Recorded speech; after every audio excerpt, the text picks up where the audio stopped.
ওই ইয়াল্লা রে, যাও যাও তোমরা চলে যাও। ও ঠিক আছে, যারা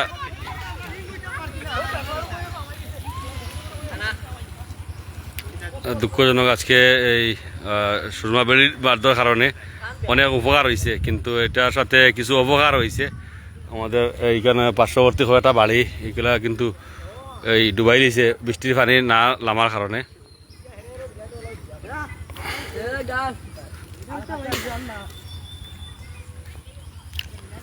এটা বাড়ি আমার কুয়েত প্রবাসী ছোটো ভাই ফয়সলর। এখানে কিন্তু এই বৃষ্টির পানি অতিবৃষ্টি হওয়ার কারণে পানিগুলা আটকিয়া গেছে। এই বেলিবাজার এখানে একটা ছোটো কালভার আছিল, কালভারটা বন্ধ করা হয়ে গেছে। এই করার কারণে এখানে বন্যায় প্রায় 15-20টা বাড়ি অলরেডি পানি ঢুকে 15-20টা বাড়ি মানুষ খুবই কষ্ট মাঝে আছেন।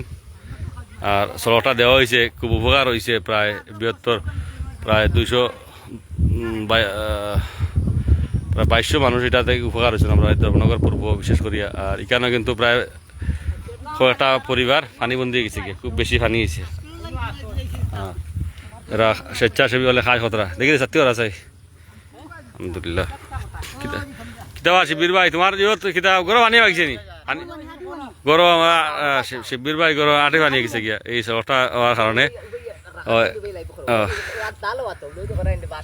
আর এখানেও পানি খুব বেশি বাড়ার কারণে এই নদীর অপর প্রান্ত বিস্তীর্ণ এলাকা প্লাবিত হয়েছে। মাদারপুর এবং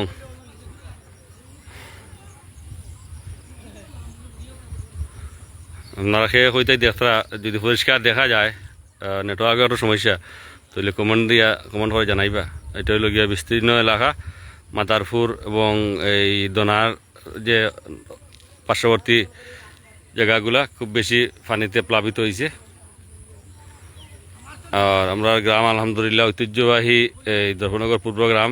এখন আমার লাইফে এখন মতো কোনোদিন বন্যায় পানি উঠছে না আলহামদুলিল্লাহ। আল্লাহর কুদরতটা কিয়া প্রত্যেক বছর আল্লাহ বাসাই রাখছেন। এই গত বছর আমার যে বন্যা হয়েছে আলহামদুলিল্লাহ ধর্মনগর পশ্চিম নালুহারা বা এইগুলা খুবই কষ্ট করছেন মানুষে। আলহামদুলিল্লাহ গতবারও বন্যা আমাদের গ্রামে পানি উঠে নাই। আর এইবার সড়ক দেওয়া হয়েছে, তারপরে সড়ক কোনো ব্যাপার নাই, ভরসা হইল আল্লাহর উপরে। আল্লাহ তান রহমত দিয়া সবাইরে, দেশবাসী সিলেটবাসী সবাইরে বাঁচাই রাখতা।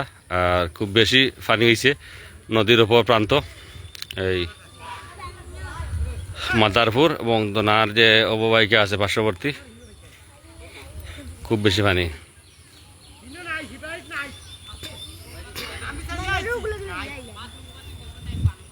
আর কিছু কিছু জায়গায় সুরমা নদীর পানি আইয়া এই সড়কের লগে আইয়া লাগছে, এই সামান্য পানি সড়কের লগে লাগছে, কিন্তু এখন পর্যন্ত মোটামুটি বিপদ সীমার ভিতরে আছে। আরও যদি কয়েক ঘন্টা পানি বৃদ্ধি অব্যাহত থাকে বা অতিবৃষ্টি থাকে তাহলে কিন্তু পানি এই নদীর উপর দিয়া নদীর আর যদি 2 হাত পানি বৃদ্ধি পায় তাহলে অনেক জায়গা বুলিয়ে যাব গিয়া। আর এটা হলো গিয়া দেখা যার সালিক আহমদ, ধন্যবাদ ভাই ইফতেখার চৌধুরী। আল্লাহ সহায়, আসলে আল্লাহর উপরে ভরসা অর্থাৎ তাওয়াক্কাল আল্লাহ। মানুষের উপরে কোনো মানুষের উপরে ভরসা করলে এটা কিন্তু খাওয়া যেত না। আর পানি কিন্তু খুব প্রবল স্রোত বইয়া যার। এই তাজিরুর রহমান, আল্লাহ তালা সবাইকে হেফাজত করুকা। আর ধন্যবাদ সবাই আল্লাহ আমরা যারা কমেন্ট করছেন, যারা দেখতরা সবাই লাগিয়া। আর আমরা বিশেষ করে প্রবাসী যারা দেশের লাগিয়া মিস করা টেনশনে আসেন, নিজের ফ্যামিলি পরিবার আত্মীয় স্বজন রাখিয়া গেছেন এবং প্রিয় মাতৃভূমি আমাদের এলাকার বৃহত্তর সড়কে বাজারের মানুষ যারা প্রবাসত আছেন, দোয়া করি আল্লাহ সবাই হেফাজতে রাখুক।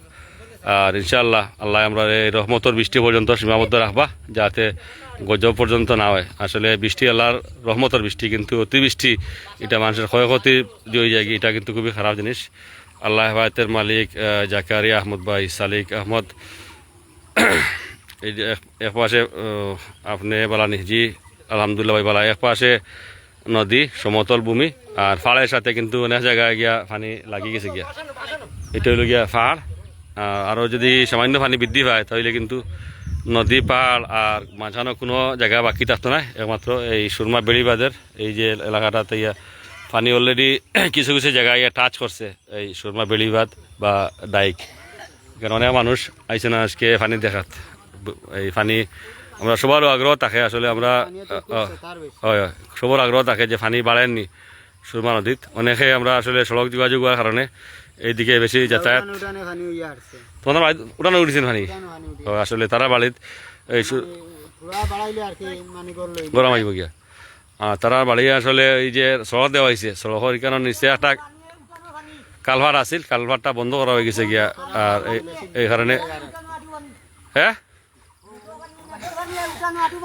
ও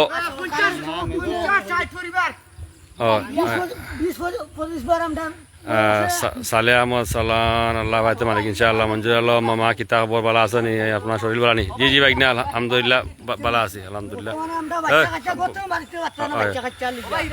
ধন্যবাদ সবাইকে আল্লাহ হাফিজ আর এইখানে এখন পর্যন্ত পানি মোটামুটি আল্লাহর রহমতে এই এখন পর্যন্ত পানি বিপদ সীমার ভিতরে আছে আলহামদুলিল্লাহ আমাদের এই সুরমা নদী দর্পনগর পূর্ব পয়েন্টে এদিকে এলো গিয়া মাতারপুর আর এদিকে এলো গিয়া অনেক জায়গা আসলে এই নিচু জায়গা যেগুলো এগুলা অলরেডি প্লাবিত হয়ে গেছে পানি নিচে